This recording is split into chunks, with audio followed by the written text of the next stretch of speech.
আজকে আমি রান্না করবো কারকলপুর। এই যে তার জন্য আমি ছোটো ছোটো কারকল নিয়েছি আর দেবো, আর এখানে নিয়েছি কিছু কাতলা মাছের পেটি। এই কাতলা মাছের পেটিটা দিয়ে এর ভেতরে আমি স্টাফিং দেবো। এই কারকলের ভেতরে স্টাফিং দিয়েই আমি বানাবো কারকলপুর। তার জন্য আমি কাতলা মাছ নিয়েছি, কেন কাঁটাটা কম, আর কাতলা মাছে যেহেতু চর্বি চর্বি থাকে টেস্টটাও অনেক বেশি হবে। আপনারা যে কোনো মাছ নিতে পারেন।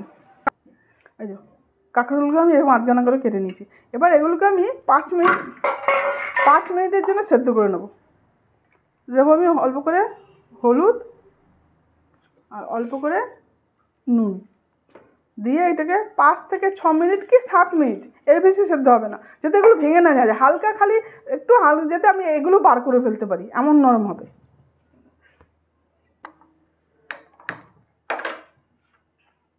এটাকে আমি 6-7 মিনিটের জন্য সেদ্ধ করে নেবো। এই মাছটাকে আমি নুন হলুদ মাখিয়ে ভালো করে মচমচে করে ভেজে নেবো। তারপর থেকে কাঁটাগুলো বার করবো। আগে আমি এগুলো ভাজা করে নিই। মাছগুলোকে আমি এবার লাল লাল করে ভেজে নিলাম। এবার এগুলোকে একটু ঠান্ডা করি। এগুলোও হয়ে গেছে। তারপরে 6 থেকে 7 মিনিটের মতো এটাকে সেদ্ধ করেছি। দেখুন শক্ত, কিন্তু খালি একটু হালকা হালকা হবে এরকম।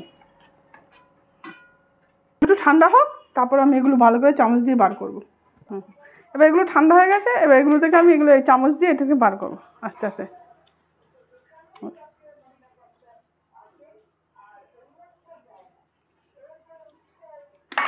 এইভাবে আমি সবকটাকে বার করে নেবো। দেখুন এগুলো আমি সব বার করে নিলাম। আর এগুলোকে আমি ইউজ করব। যদি বড় বড় হয় দানাগুলো, তাহলে মিক্সিতে ঘুরিয়ে নেবেন। আর যেহেতু আমি ছোটো ছোটো কারকল নিয়েছি, দানাগুলো একদমই নরম, মিক্সিতে ঘোরাবার দরকার নেই। এবার আমি মাছটাকে বেছে নেব।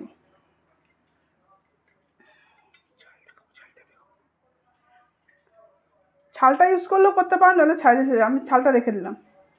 আর যেহেতু কাতলা মাছ, বড় বড় কাটা অসুবিধা নেই, যেহেতু মাছটা গরম খুব। এভাবে মাছটাকে আমি ছাড়িয়ে নেবো আগে।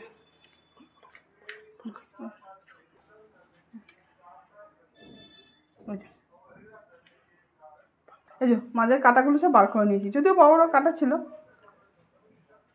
এবার যেই তেলেতে মাছটা ভেজেছি না, ওই তেলেতে আমি পেঁয়াজ দিয়ে দিলাম অল্প। পেঁয়াজটা একটু ভেজে নেবো। পেঁয়াজটা আমার মোটামুটি ভাজা হয়ে গেল। 1/2 চামচের মতো আদা রসুন বাটা দিলাম, দিয়ে একটু ভেজে নেবো এটাকে। যে ভাজা হয়ে যাবে, এই যে কারকলের ভেতরে এগুলো বার করেছে এগুলো দিয়ে দেবো। এগুলো সব একসঙ্গে ভেজে নেবো।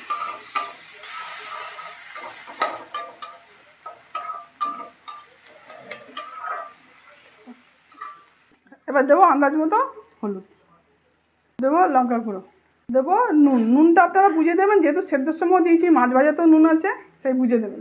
এগুলোকে একসঙ্গে সব ভেজে নেবো। এবার আমি বাছা মাছগুলোকে দিয়ে দেবো।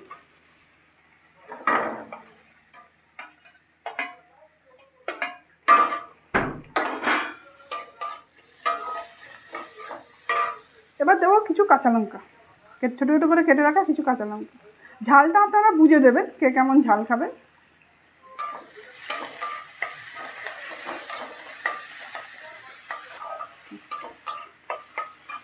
এবার আমি দেবো ধনেপাতা। এটা কিন্তু আমি আর কোনো মশলা ইউজ করলাম না, শুধু আদা রসুন পেঁয়াজ, ব্যাস।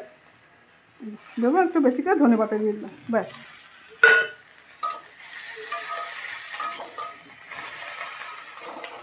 হয়ে গেল আমার ভেতরের স্টাফিংটা। ওইটাকে আমি নামিয়ে নেব। হ্যাঁ, এবার এটাকে আমি একটু ঠান্ডা করে নেবো। হয়ে গেল আমার স্টাফিংটা। এবার এটাকে একটু ঠান্ডা করবো, তারপর এগুলো কারকলের ভেতরে পুর দেবো। এটাকে এই যে স্টাফিংটা ভেতরে আমি দেবো, পুর দেবো। ভালো করে ভর্তি করে চেপে চেপে ভর্তি করে দেবো। এইভাবে আমি সব ভরবো। আগে দেখাই তো, দেখুন আমি এইভাবে সবগুলোকে ভেতরে স্টাফিং দিয়ে দিয়েছি। এবার একটা জায়গা নিয়েছি, তাতে দেবো অল্প করে বেসন, অল্প করে চালের গুঁড়ো দেবো, অল্প করে হলুদ দেবো, আন্দাজ মতো নুন। চালের গুঁড়োটা দিলাম কেন, খুব মচমচেটা হবে, ওই জন্য চালের গুঁড়োটা অল্প করে চালের গুঁড়ো দিয়েছি। এটাকে গুলে নেবো। অল্প অল্প করে জল দিয়ে এটাকে মেখে নেবেন, পাতলা না হয়ে যায়। দেখুন এরকমভাবে, এই যে এরকমভাবে মেখেছি। এতে দেবো আমি 1 চামচ পোস্ত। পোস্তটা অপশনাল, আপনারা ইচ্ছে হলে দিতে পারেন, নাও দিতে পারেন, দিলে ভালো লাগে খেতে, এই আর কি।